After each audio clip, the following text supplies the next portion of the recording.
Yo, people, welcome back to the YouTube channel. Welcome back to another live, and welcome back to the GVO show, people. We are back again, and we are joined again by Alfie. What's good, guys? Make sure to leave a like as you're coming in, people, when you're watching this live or on the playback. And Alfie's link, his title link is in his link of his channel is in the title. So I've managed to get there eventually. A big Jonathan, big up Shaggers, big up Jonathan as always. Big up, and yeah, make sure to follow on the social medias if you haven't already at GVO Mikes on all platforms, Twitter, Instagram, and TikTok. And yeah, international break is nearly over, people. It's a game week 8 preview. Fuck the international break. There's a reason why we just did a random Q&A the other day with Melon, and that was 2 hours and 45 minutes long. And we were just chatting a bag of shit. Just chatting a bag of shit. No, it wasn't even about football. We were just chatting about our areas, chatting about life and all that. That's what international break is. You should have shouted me. I would have jumped on. We'll definitely do that then for the next international break. 100%. Next one's in November. Yeah, next one's in November. Great. Another 4 weeks of Premier League, and then as soon as you settle in, back to another international break. And then we finally the only time you can settle in when it comes to the Premier League is from December to February. Yeah. Exactly. Those are the only 3 months where you ain't got to worry about internationals. And even then, like, if it wasn't for how many games they're trying to cram in, there'd usually be a winter break. They ain't a winter break, I'm pretty sure, this year. So that's good. At least we can just get some crammed Christmas games, bunch of injuries, just a bunch of chaos. That's what we like. That's what we like. But speaking of injuries, Alfie. Oh, God, here we go. Mikey's Saka. Now, yeah. God knows if he's actually injured or not, because I have a feeling he's going to fucking start against Bournemouth. Because I just have that feeling that it's just typical what you guys like to do. Man City like to do this, where players miraculously get injured in these random games. Like Havertz and Partey were so-called injured. They're going to play against Bournemouth as well. I feel like a lot of teams do it. Yeah, but I think like a lot of teams do it in the sense where they dictate how many minutes their players play on the international duty. Yeah. And if they played too much, they'll say that, they've gone out with an injury, and they turn up 2 weeks later, fully fit, ready to play the next game. And I actually saw as well on a podcast that I follow on TikTok, Gunners R Us, big up to them, that Bukayo Saka is going to be fit for Bournemouth, which is a plus. Sure. Whether he's going to be 100% fit, I don't know, because it is a hamstring injury rather than an ACL that people keep lying about on social media. Don't know if you've seen that. No. Yeah, people have been lying, saying that Saka's out for the season with an ACL, when you go onto the FootMob and it literally says hamstring, doubtful. But I feel like he'll start, but I don't think he'll be 100%. I think he'll maybe do 60 minutes. No, Arteta will still fucking play him for till 80 minutes. This is the problem. Like, if he's actually injured, then Arteta's to blame for overrunning him. But listen to the thing, like, it's just a coincidence for me. The guy's not actually in. Like, England were already losing, yeah. So if I'm Saka, I'm like, fuck this. This. I'll sit down and I'll get ready for Bournemouth. And he pulled out of the game. Like, this happens like with big 6 teams, especially because we don't. Yeah, Mal's done it as well. Yeah. They need him. They need him. Like, and I wish West Ham did this, because then we wouldn't have had Fulkrug injured. Because we get these injuries all the time on international break. Luckily, no one's injured this time. But with the dodgy pitches that some of these players play on, like abroad and stuff, and even in this country as well, like, I'd rather you just pull the players out. Like I do it all the time with Football Manager. You're not going on international break. You're staying with me. No. I do it all the time. So they should have that option on FIFA as well. That way I ain't got to worry about my players getting injured. Exactly. I'm currently doing an Arsenal career mode. I've got four out of like 6 key players gone. You maybe change your style of football. Maybe it's all the running. I'm not even gegenpressing though. I'm just winning the ball back, especially against teams like United. They just give you the ball. They just give you the ball. I make subs. Don't get me wrong, but I'm still getting injured.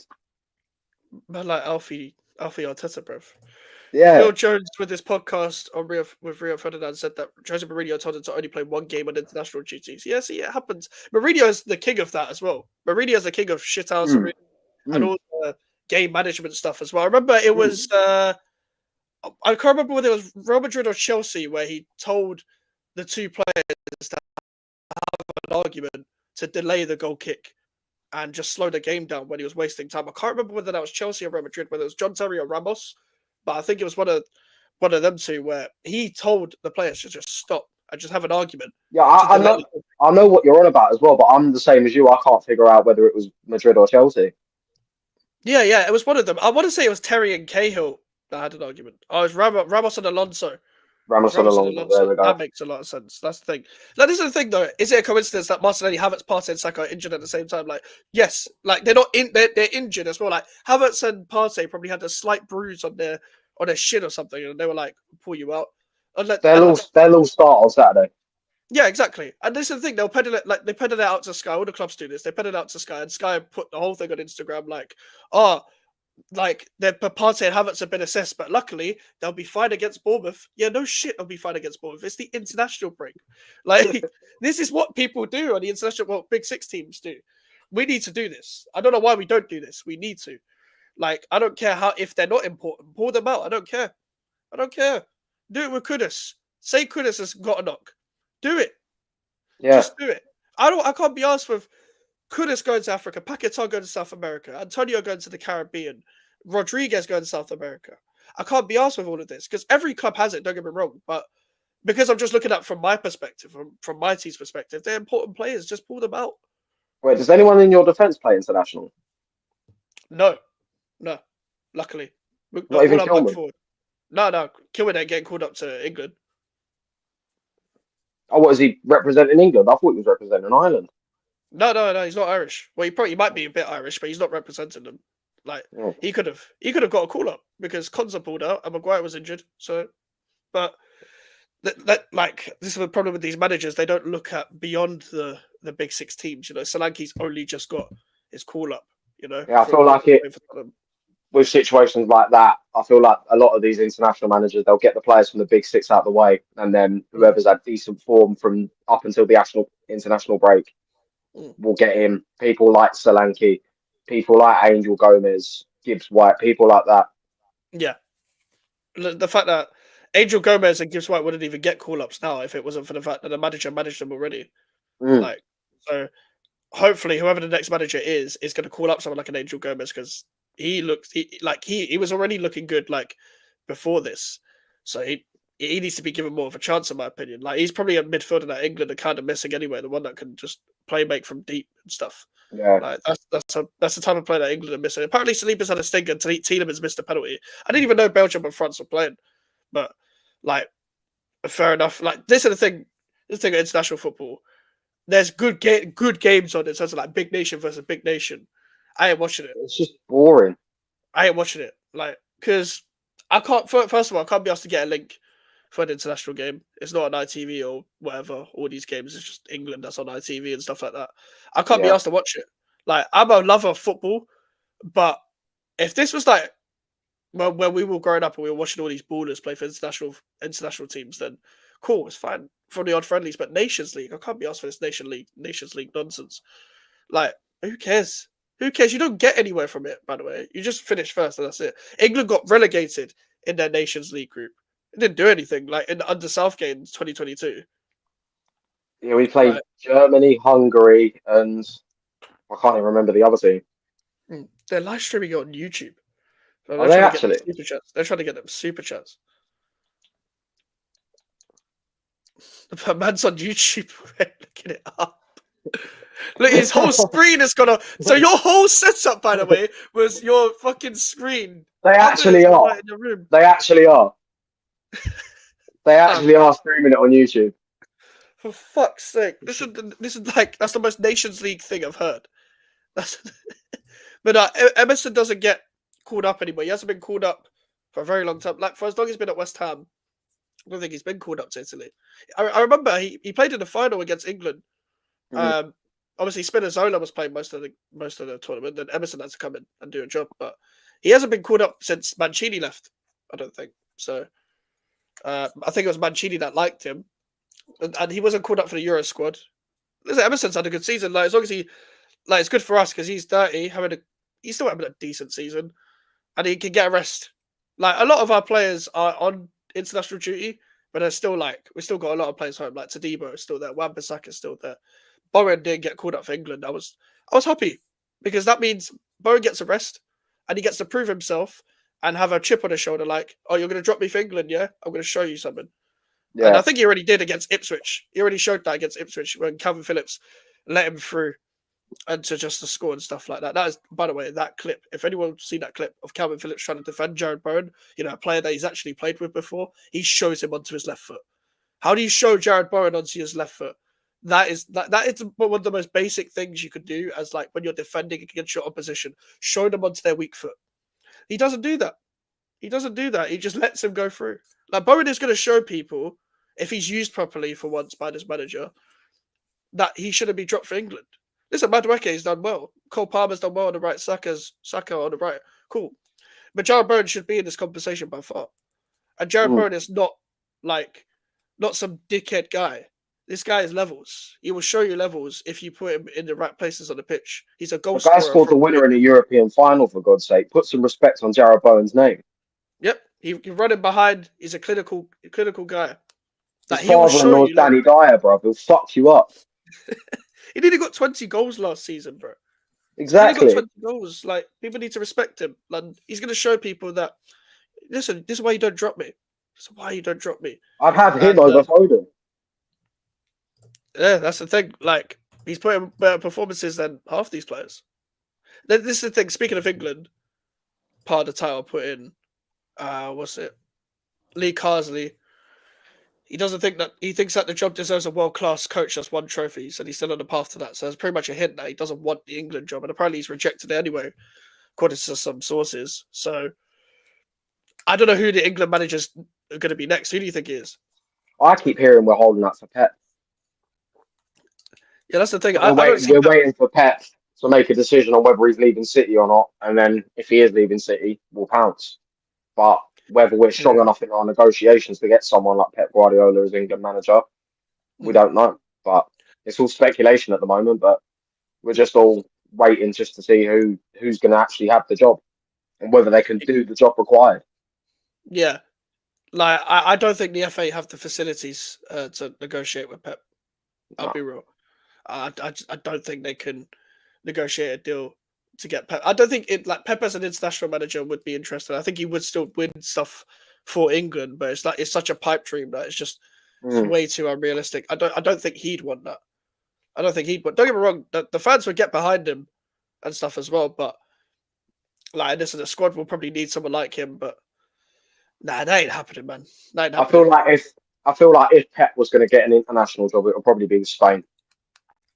Yeah, probably. And they're not looking to sack their manager anytime soon because they just won the fucking Euros. And he's using their squad really well. And Nico Williams, Jamal on the wings and stuff. Morata doing this job up front and stuff. Obviously, Olmo, Marino, I was about to say Xavi, Gavi, and Pedri in midfield. And obviously, Rodri's got an ACL, but when he comes back as well, they've got Zubimendi. Like, that's a really good squad. It's a really good squad. There's a lot of depth. I wonder why they won the Euros. But that's the thing. They use their subs well as well. A lot of their players came on and did a job. But, like, Olmo... See, that's what I've noticed with the Spanish team. Like, remember we was all watching the final of the Euros just gone, and we're all sat there. We've seen Rodri come off at half time, and we're all rubbing our hands together, thinking, "Yeah, we've got him here." But they brought on Zubimendi, and it looked like Rodri weren't even in the team. He weren't even in the team. Rodri didn't even look fully fit, like because he when he started in that first half, he didn't play well. He didn't even look fit. Yeah, but even when they brought on Zubimendi to replace him, it was like Rodri was still there. Yeah, honestly, Zubimendi came on and he didn't look out of place at all. Like everyone that pretty much did their job.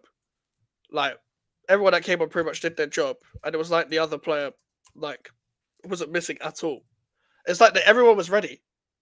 Everyone was ready. So, like it like that's why you win tournaments when you're got an 11 and one player comes in, even for the one game, even if it's the final and it's the final is the only game they've played, and they don't look out of sort, that is how you win trophies. I'm pretty sure, and Jonathan, you're in the chat, Ryan Bertrand was his first game in the Champions League, not the final against Bayern Munich. I could be wrong, but I'm No, pretty sure that was his I debut. think he played against Barcelona. Did he? I think he might have played against Barcelona. I think he may have had a few minutes against Napoli in the quarterfinals that season. Oh, I'm not too sure. I might have to fact check it, but I'm definitely sure that his first game in the Champions League weren't the final. it was his first start, maybe. Might have been his Maybe. first start, yeah. Yeah, because that's probably what I had in my head. Because like when it comes to like finals like that, even in the Champions League, you got to take that risk when there's that one player that hasn't started all tournament, and if you got injuries, you got to start. You got to start someone. Pretty sure I had a couple of suspensions as well. Like, so that's how you win tournaments. But fuck international football. Here's a 100%. preview the Premier League. Now Arsenal obviously come up against Bournemouth away. 5:30. I don't want to watch that. But like that's generally when I see that game, I'm just thinking, okay, cool. Like Bournemouth are a good team. Don't get me wrong. Bournemouth are really good. I've always praised them under Iraola, but you guys never really do it like slip up against Bournemouth for that to be an interesting game. Like, what's your thoughts going into it? Well, we've obviously got a good record so far against Bournemouth away from home. We've done decent against them. I'm not going to say we should win this one comfortably because I said that last time against Southampton, and how wrong was I? I said we were going to win 5-0 and we made it tough for ourselves against the Saints. But I feel like we should win the game simply because if you look at the golfing quality between the players of Bournemouth, I'm not saying Bournemouth players are bad by any means, but when it comes to Arsenal players, we've got a higher sense of quality than Bournemouth. But it'll be an interesting game because Bournemouth do play interesting football. But we'll just have to wait and see what happens on Saturday. I want to win. Yeah, of course. Like, obviously, you should win this game. You've got a good record there. It's a tough away day, don't get me wrong, but you guys don't make it tough. And you guys do better away from home than you do at home anyway. You guys are almost set up to be an away team. You guys are kind of set up to be an away team anyway, the way you're hard to beat with your defense and stuff. So I almost think that this game's going to be comfortable. I was hoping that was a 3:00 game, so I didn't have to watch it. But with 5:30, I ain't got anything else, anything better to do. So well, I'm glad it's at 5:30 because I've got work. I've got work on Saturday, so I can come back and watch that. No problem. No, fair enough. Because I was just looking at these fixtures. These fixtures are decent, to be fair. But yeah, but when it comes to Arsenal versus Bournemouth, I also think Iraola is just getting the best out of what he has as well. Because like Iraola's getting their players to another level almost. Like, I think don't be wrong. I think Semenyo is just a quality player in general. He made a step up, but players like Umatara, players like Sinistera, at times Cliver in the 10, like I think Iraola is getting the best out of them in such a just pure coaching. And even then in striker as well. Yeah, Evan Nilsson as well. I think he only just started scoring.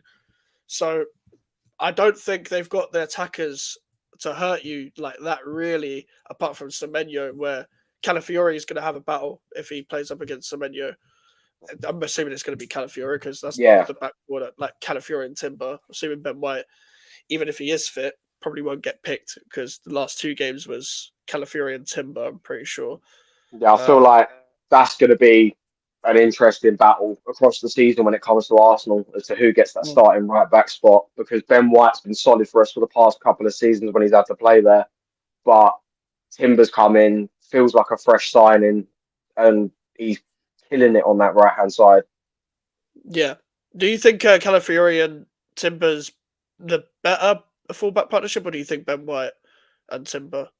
See, I've got a lot of love for Ben White. Obviously, I was one of those people at the start when he first signed for Arsenal, thinking, "Why the hell have we spent £50 million on a centre back from Brighton?"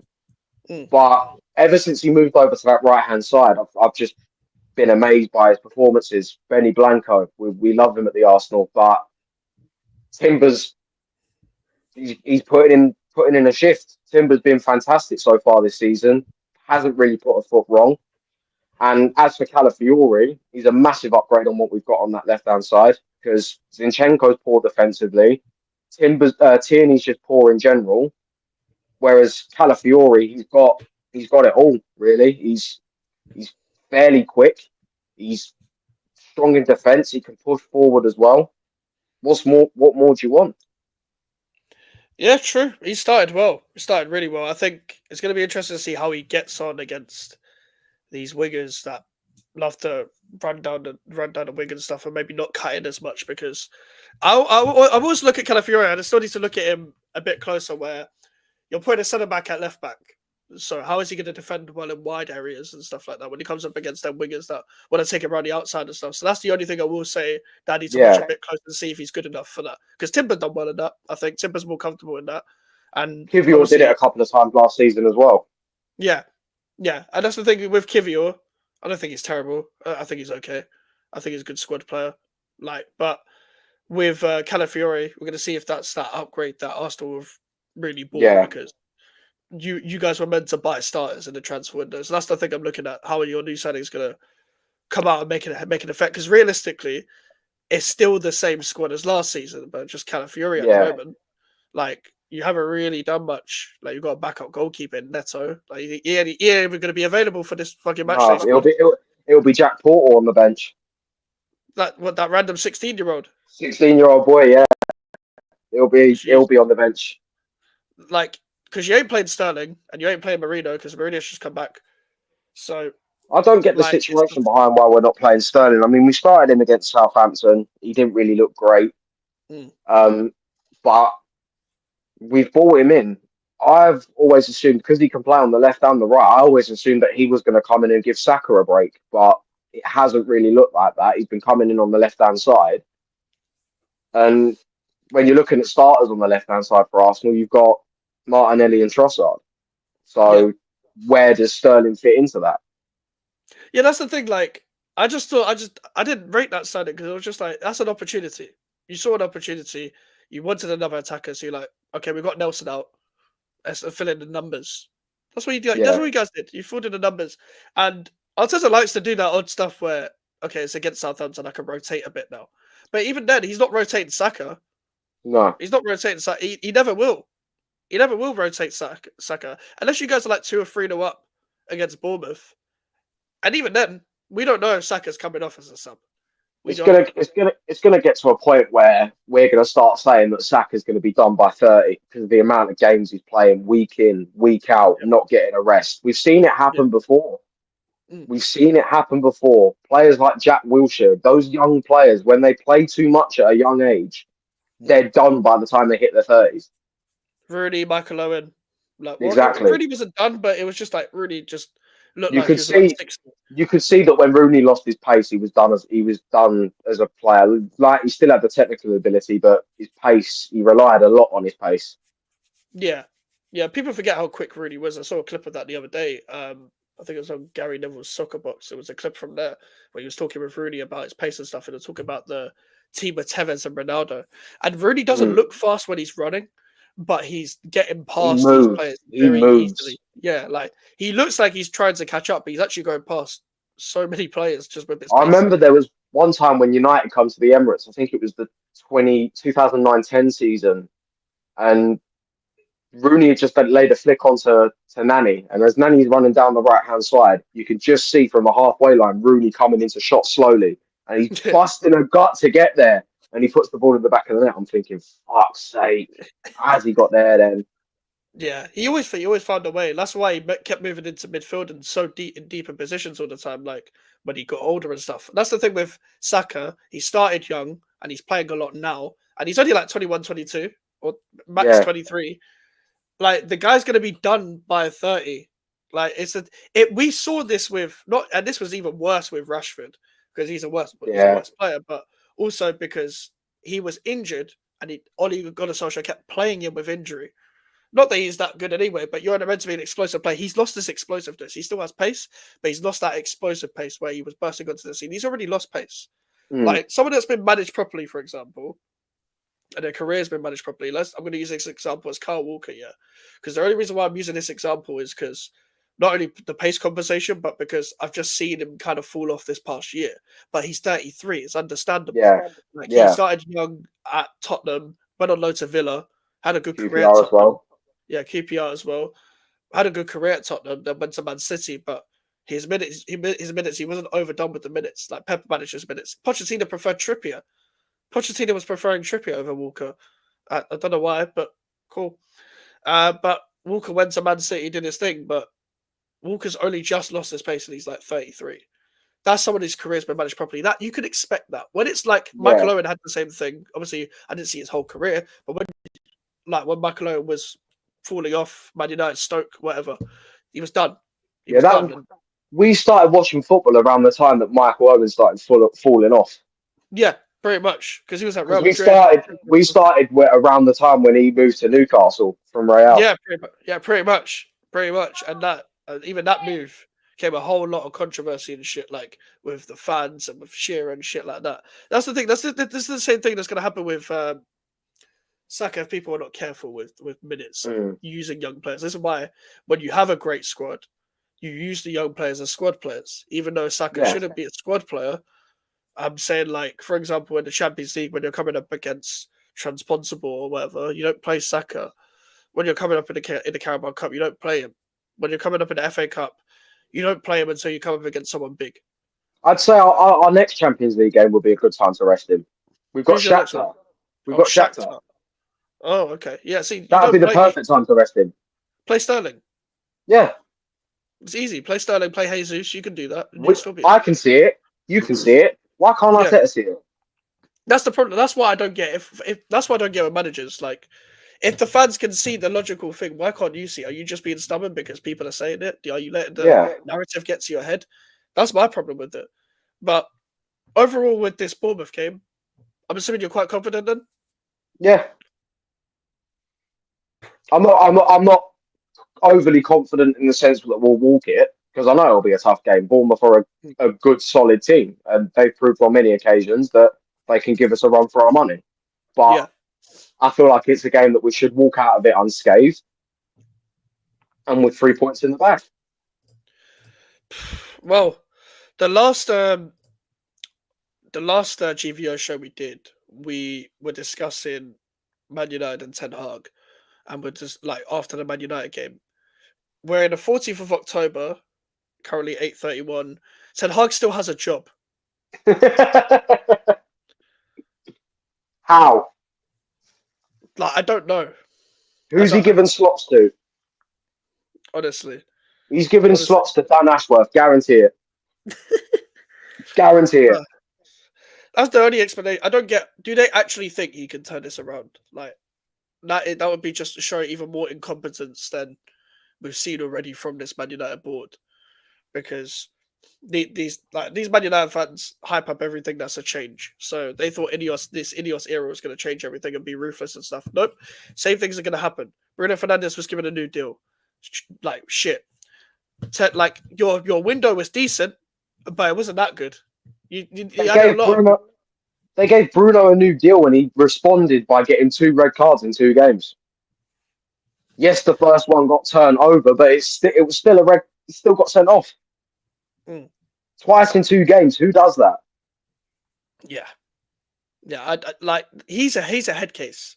He's a head case. He's not only is he overrated, he's a head case. And I've seen Man United fans talk about it as well. There's times when if Bruno knows he's having a bad game, he'll start running around, making the fans think he's doing something, and he's there trying to get the fans on side.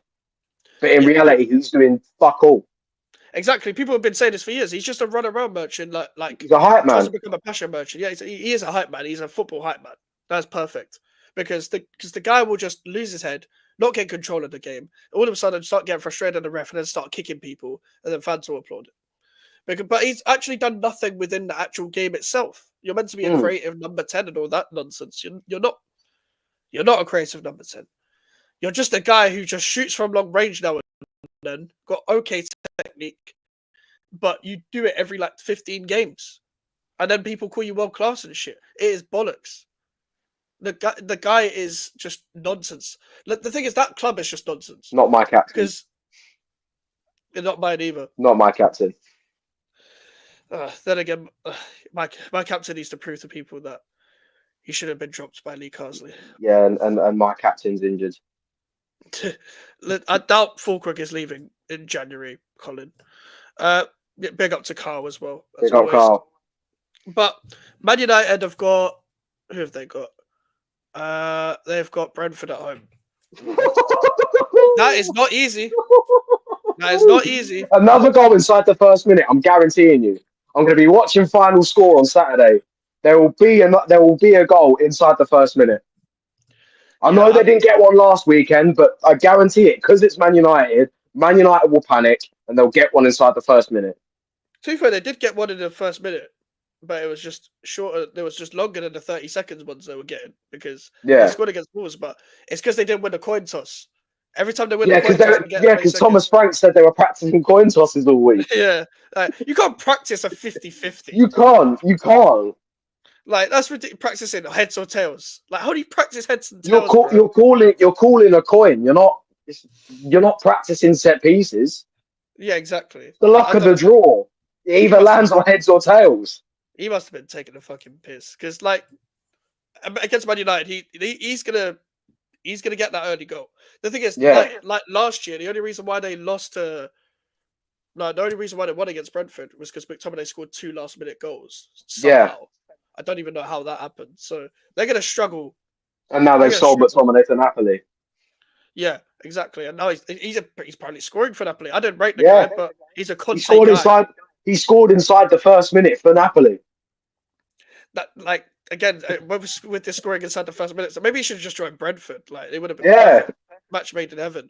But even in the away game against Brentford, I'm pretty sure Mason Mount scored. And then they conceded, what's it called? Straight away at the end. And then it became 1-1 at the end. So as soon as they scored, Brentford equalised. So they bottled that game. You're always vulnerable after you score. It's been the same throughout football for years upon years upon years. You're always vulnerable after you score. And clearly Man United haven't got to grips with that. Yeah. Colin, I doubt the Fulkirk injury from that was meant to be a couple of weeks is going to turn into 3 months. I don't suspect this to be another Maxwell Cornet situation. But yeah, long time coming for this injury. Been off after every 60 minutes. Pick up to bed. Is that about Saka? Yeah, he's talking about Saka. Yeah. Bro, come on, man. Come on, man. Dude, that classic limp. Joy is that like Arteta. You got him limping after 60 minutes is me limping in the last hour of me at work. The last hour drags. I'm just limping about. Bro, Joe, I was about to bait myself up. Never mind. I can't say that. But no, with this Man United thing, like that Brentford game is just screaming a home bottle job, because I can just picture it now. It's going to be a bit like the Tottenham game, but it's just like with Brentford, even though they haven't got Ivan Toney, that they adapted well without Ivan Toney anyway. I feel like Bruno, Wisa and all that. I feel like for us, with common sense, because we have common sense, we're not the board at Manchester United. We've got common sense. I feel like with Manchester United, if this game is anything but a win at the weekend, Ten Hag needs to go. Anything but a win, he needs to go. That's the thing. But he won't, because they ain't got a clue. Yeah, he won't. They banked on the fact that they got 2 draws against Porto and Villa. That's the only reason why he's there. The fact that the mentality of the fact, we didn't lose, is exactly why they're in the problem in the first place. Like, you didn't lose, you just drew. Who celebrates a draw? And they scraped it. They scraped one draw and parked the bus for the other one. Man United parked the bus at Villa Park. Are they now doing what Man City do? Like, they celebrate draws now? Because Man City was celebrating the draw against us. Joe, that's very ironic, Alfie, because you guys were celebrating a draw against them last season. Yeah. Very ironic, isn't it? Very, very, very ironic. But the way they said it, there we go. You need Saka fit for fantasy team. Yeah. Joy is the Mike's curse prevails once again, where I had Saka, he didn't score. I transferred out Saka for Palmer. Saka scored against Southampton, and Palmer did fuck all against Forest. So I've replaced Vardy in my team for John Duran. Fucking hell, you've gone there. I've had Watkins for my whole thing, and I think he's doing shit because of me. I'm not gonna lie. The FPL curse needs to be. Please do not put John Duran in your fantasy team. I need him to do well, please, bro. I don't have any transfers. No max curse. I don't have any transfers left. I don't have any transfers. The thing is, I tried this fucking curse. Do you know this is why Arsenal aren't keeping clean sheets as well? Because I tried putting Arsenal defenders because I thought, easy, Arsenal got the best defense, and you conceded against Southampton. I didn't even get a clean sheet bonus with Gabriel, for fuck's sake. I thought I was going to get my clean sheet bonus. This is meant to be easy pickings and all that. What are you lot doing conceding to Cameron Archer, bro? Like, seriously. I wanted my points. I wanted points. You guys were meant to be breaking Chelsea's record of 15 goals again this season. All this talk every time. But, whatever. Still unbeaten. You can stay unbeaten? Maybe. We'll find out not this weekend, the weekend after, because we've got Liverpool. Have you got Liverpool at home or away? Home. Oh, you'll beat them. You'll beat them at home. Yeah, we've beaten them at home the last 2 times. So yeah, you'll beat them. But it's Liverpool though, because Liverpool can pull out a result from nowhere. They look good under Slot. They can. They haven't got Alisson though. No Alisson. That'll be a big bonus. They'll play Kelleher in goal. Yeah. Who else have they got out? Is McAllister out still? I don't think his injury's that bad. So I think he'll be back for that game. If he's out for this game, I think he'll be back for that. But then again, it doesn't matter because they've got Gravenberch. Gravenberch is one you need to worry about. Yeah, he's really good. They were looking at Zubimendi, and then Gravenberch was like, "Let me show you why you don't need Zubimendi." He's been class so far this season. Yeah, and speaking of Liverpool, they've got Chelsea at Anfield this weekend. Oh, that's going to be a good game. That'll be a really good game. What's that? Super Sunday. Super Sunday, second game. 4:30. Yes, get in there. Yeah. We love that. We love that. You got Wolves, Man City, then you got Liverpool, Chelsea. See, this is what we need. We need big games on Super Sunday at 4:30. None of this. Arsenal, Tottenham. We'll put you at 2:00, and then we'll play Newcastle, Wolves at 4:30. No one wants to see that. Literally, no one wants to see that. No one in the world wants to see the shitter game as the second game. In fact, no offense to Wolves and Newcastle supporters, but let's be real. Everyone's turning into Super Sunday that weekend to see the North London derby. Yeah, and don't get me wrong, it wasn't a terrible game, but nobody wants that as the main event. No, I even complained about this, and to be fair, it worked out in the end. The Aston Villa Man United game was first, then Brighton Tottenham was second. Don't get me wrong, Brighton Tottenham ended up being a better game because Tottenham held it again. But Aston Villa Man United was the better game on paper. I don't know why that wasn't the second game, but whatever. Again, they're gonna keep doing this with the whole. I hate when there's not a 12:30 kickoff because I know not this week, the next week there's no 12:30 because we was meant to be the 12:30 again against Man United. But because of the Europa League, they moved us to Sunday. So we're just a random game on Sunday. The thing is, if you're doing a scheduling, you should know that there's Europa League that week. So why are you putting the Europa League team at a fucking early kickoff? It doesn't make any sense. I want to watch an early kick. I don't want to wake up on a Saturday and not watch an early game. Exactly. Let me watch it. It is what it is. But Liverpool Chelsea is the box office game of the week. Yeah. There's a lot of storylines with that. Chelsea's away record is better than their home record. Apart from the win in lockdown at Anfield, I can't remember the last time they won there.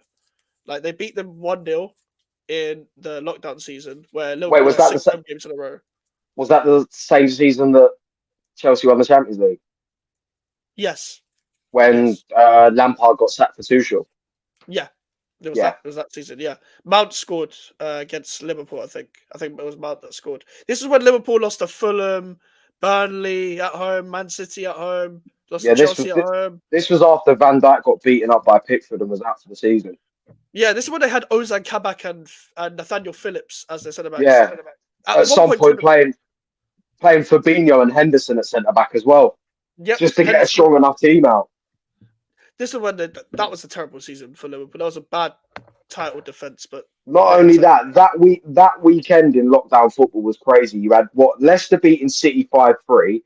You had Tottenham beating United at Old Trafford 6-1, and then you had Villa beating Liverpool 7-2. Yep. Lockdown football was just crazy. And now Chelsea go to Anfield now, and in my lifetime, I don't think I've seen them win in the league at Anfield with a crowd. I think the last time I saw Oh no, it was Liverpool, the Gerrard slip, wasn't it? yeah, it was. It was the Gerrard slip. The last time they It was won with fans. It was the Gerrard slip, yeah. Demba Ba and Willian getting the goals that day. Yeah, that's why Mourinho ran to the fans and beat his chest, in it? Yeah, I Yeah, remember that. and the only reason Willian scored the second goal was because Torres didn't want to score against Liverpool, so he squared it. Yeah, that Joy. It would have been even worse as well if Fernando Torres Yeah, scored. it would have been worse if Torres had scored. Because that could, to be fair, Torres could have scored a hat trick. It wouldn't have overshadowed the fact that Gerrard slipped. Because everyone still talks about that now. People talk about that Gerrard slip like he meant to slip, like he meant to do some shit. Like people, I think the main reason people still talk about it is because he said after Liverpool beat City, this does not slip, and then goes and slips against Chelsea. And also it's because Gerrard's Gerrard. He's never won a league with Liverpool. So they say he's the greatest player to never win the league. He's the greatest Premier League player to never win the Premier League. Definitely. Even Shearer's won the league. Shearer won the league. But the people like comment on people slipping like they meant to slip. Yeah. It's a slip. It's an accident. He didn't actually do anything wrong. He tried to take a touch. He just slipped. What do you expect from him? It's like when Terry slipped for the penalty. It was cool. It was a slip. It was a mistake. Lost his foot. It's not like he had to do a different run up or whatever to avoid slipping. No, a slip is a slip. It's not a certain run up where you can avoid slipping, unless you want him to take some 1-step penalty, and you can still slip from doing that. What do you expect from people to do when they slip? I slipped after taking a 1-step penalty. Was it over the ball? No. Nearly shattered my tailbone though. It fucking hurt. It hurt. Was it on a rainy day? No, but it was after. It was the day after. It was so bad, bro. I couldn't move for about an hour. Bro, do you know what it is? Do you know when you have a football, it's just one last kick about for the park, local park, but the grass is wet. One last kick, yeah. Your clothes are clean. You slip and it's just your clothes are just fucking stained. I used to drive my mum mad because I'd come in, I'd play football just after it had rained. I'd come in and I'd have mud going all down my trouser leg. And she's like, "Oh, I've just washed them." Exactly, yeah. We've all had that. We've all had that. If you wasn't if your mum wasn't gonna fucking try and kill you after playing football, then you had that. You had that where you took that last risk of playing football and you just got mud all over you.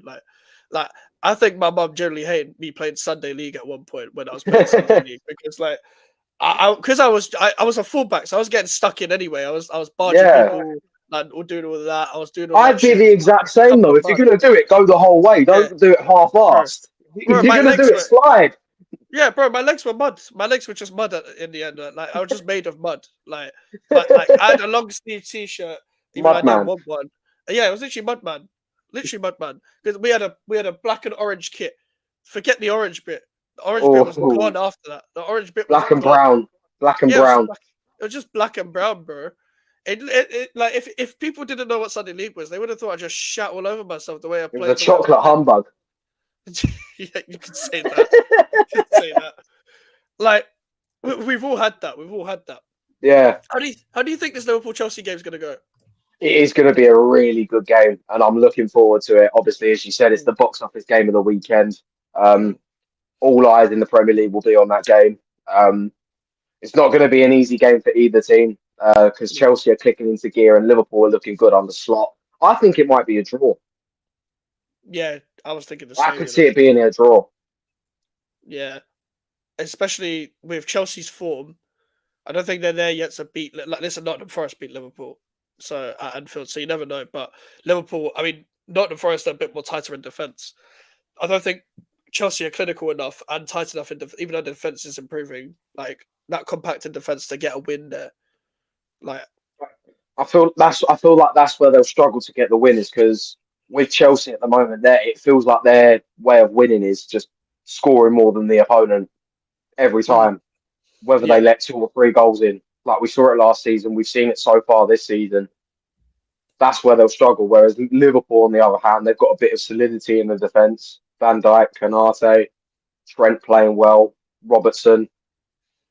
Yeah, Yeah, It'll either, it'll either be a draw or Liverpool will nick it.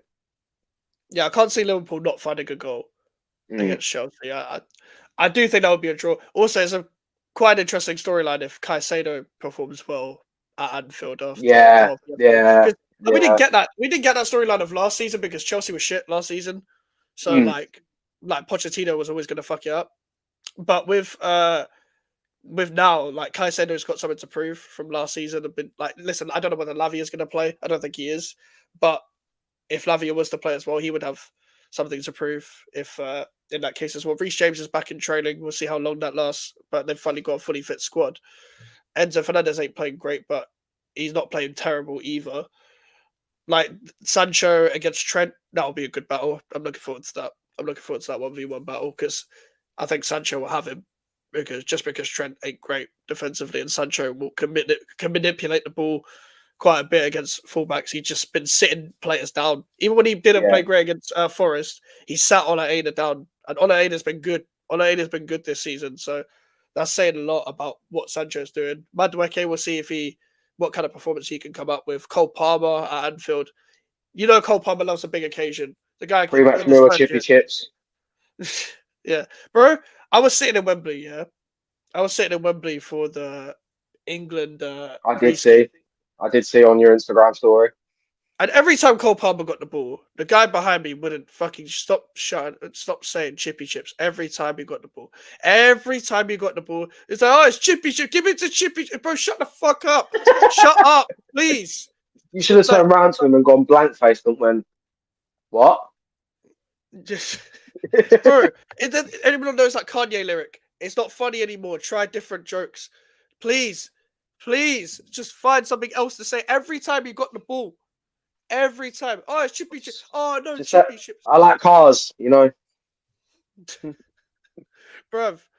Every time you got the ball, I was like, am I really going to have to put up with this for 90 minutes? And England are playing shit as well. Mavropanos had And his you best did. performance of the season. Oh man, And it was against the country that I'm from. Brilliant. Fucking Mavropanos. Just my luck.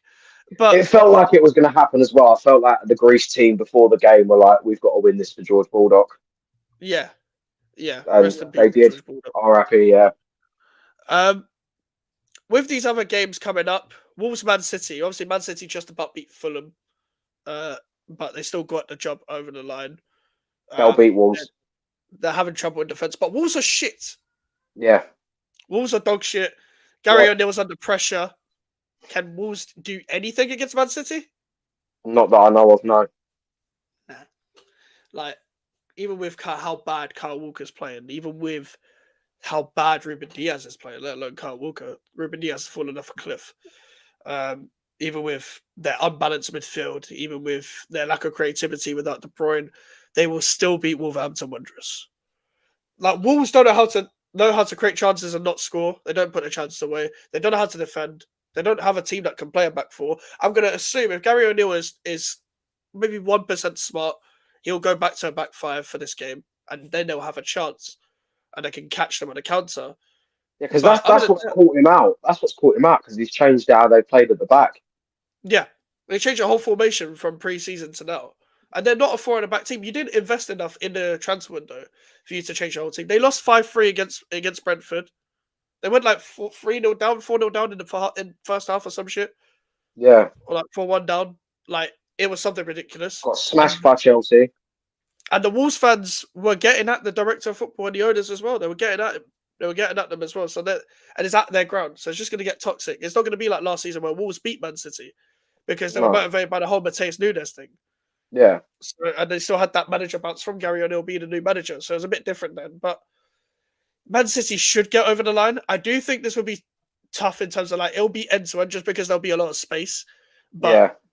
Man City will still get over the line because they should get over the line. They should. It's Man City. With or without Rodri, you've got the squad to win the league. Yeah. You've got the squad to win the league. Like, just if you play the right defenders, you'll win the league, in my opinion, because they've got good defenders. They need to just find the right back four. How many times have we said it? Goals win games, defenses win titles. Yep, exactly. So we'll see how they find that balance, especially until January. We'll see if they do anything about the Rodri situation. No, Man City, they might not even do anything about it. They'll just go with the squad they have. just because that's how they roll now. Because they only do something if they really, really want to. Not even if they need to, if they want to. Like, they didn't have to get back Gundogan. He hasn't started off well since he's come back, but they got him back. They replaced Gundogan with Gundogan. That's what, like, they just do what they want. Only Man City can do that. Yeah. So I still think Man City get over the line. Obviously, we'll talk about Tottenham West Ham more later in the week, but Tottenham away, yeah, I don't know. That's the thing. Like, Tottenham bottled it against Brighton. We beat them last season at their ground, but the way we beat them last season at their ground was hilarious because of the goals we scored.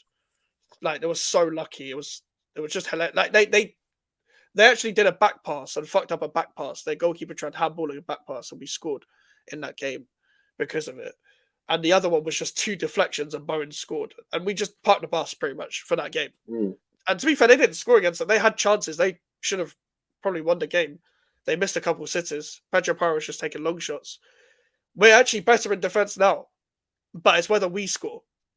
Because I trust Wan-Bissaka against whoever it is. I know Son's injured, so it might not even be him, but I trust him against fucking Werner. He's faster. He's not as fast as Werner, but he will defend well against Werner. I think as long as we don't concede from outside the box, we should be fine. We should need to be aware of shots from outside the box because we don't close people down from outside the box that good. So that's the only thing I'm really afraid of. I'm not really afraid of their attack. I'm more afraid of if we can get past the defense, because to get past the defense, you need to be 1v1 with their fullbacks. If we go anywhere near Van der Ven, I know Van der Ven actually bottled it as well in the Brighton game, but if we go up against him, most of the time he'll have you. Like, I love Antonio, but he's so too quick, good. man. He's so quick, and he's been so good this season. He's been good this season as well, apart from the Brighton game. So we need to test their keeper on corners as well. Our corners have been shocking this whole season. Do you want to borrow our set piece coach? I'd love your set piece coach. We'll give him to you for a game. I'd actually love someone that can take set pieces for us, because even when we had Rice, he couldn't take set pieces for us when he was with us. He couldn't take the now look at him. Yeah, fair enough. With Bowen, he cannot take a corner. He can't take corners, especially outswingers. I hate outswinging corners anyway. You can't take an outswinger. What with a left-hand side player taking it on the left-hand side, left-footed player? Yeah, I hate it. Yeah. It doesn't test the keeper. And with Vicario, always got to be an in-swinger. Yeah, of course. And Vicario flaps at it. He's been known to flap at it now. And they don't defend corners well, Tottenham. They still haven't really fixed that. It's only slightly better than last season. Like, I mean, we haven't got look at us last season. We had 2 corners against them last season, scored 2 goals. Again this season, we had a corner against them. Gabriel puts a header in the back of the net. They're poor from set pieces, and it needs to be fixed. Yeah, Man City's off the juice. No, he's taking them Spanish antibiotics, bruv. Them growing his eyebrows back. I hear it. But with this Tottenham game, you never know what happens in this game. You never know what's going to happen in a West Ham Tottenham game. We don't lose this fixture that often, but I don't trust this. Like, the Ipswich game didn't tell me anything different. Like, it didn't drop any of my concerns that I have already. It just means if we play how we did in the Ipswich game against every other team, we'll be fine. We'll be fine. Yeah. But are we going to? Probably not, because the manager likes to change it up all the time with his setup. I said the same thing against Man City, where we actually played well against Man City, but we lost. If we approach it like we did against Man City, against every other team, we'll be fine. We'll be fine, and we'll get more wins under our belt. But we didn't do that. We drew to Fulham and Brentford. Yeah, cool. We only lost once in the 4, and that was against Chelsea, but we still set up absolutely terribly against Chelsea. So if we set up the way we did against Chelsea against Tottenham, we're fucked. Like, we're fucked, and we'll be fucked again. But we need to catch them out. We need to just... I don't care about a draw either. Set up the way you did against Man City, because even you said, despite the fact that Man City won, you didn't play that bad. You played well. No, we did. Yeah, we played well. Just be brave. The way to get the best out of this West Ham team is play on the front foot and be brave. Play through the lines. That is it. Speak some Spanish to Lopetegui. Tell him that you need to have cojones. How do you say fuck off in Spanish? Like get up Google Translate. Yeah, I do all of that shit, bro. I'm not even going to try and pronounce any Spanish word on this fucking channel. But I got GCSE Spanish, so I'm good, bro.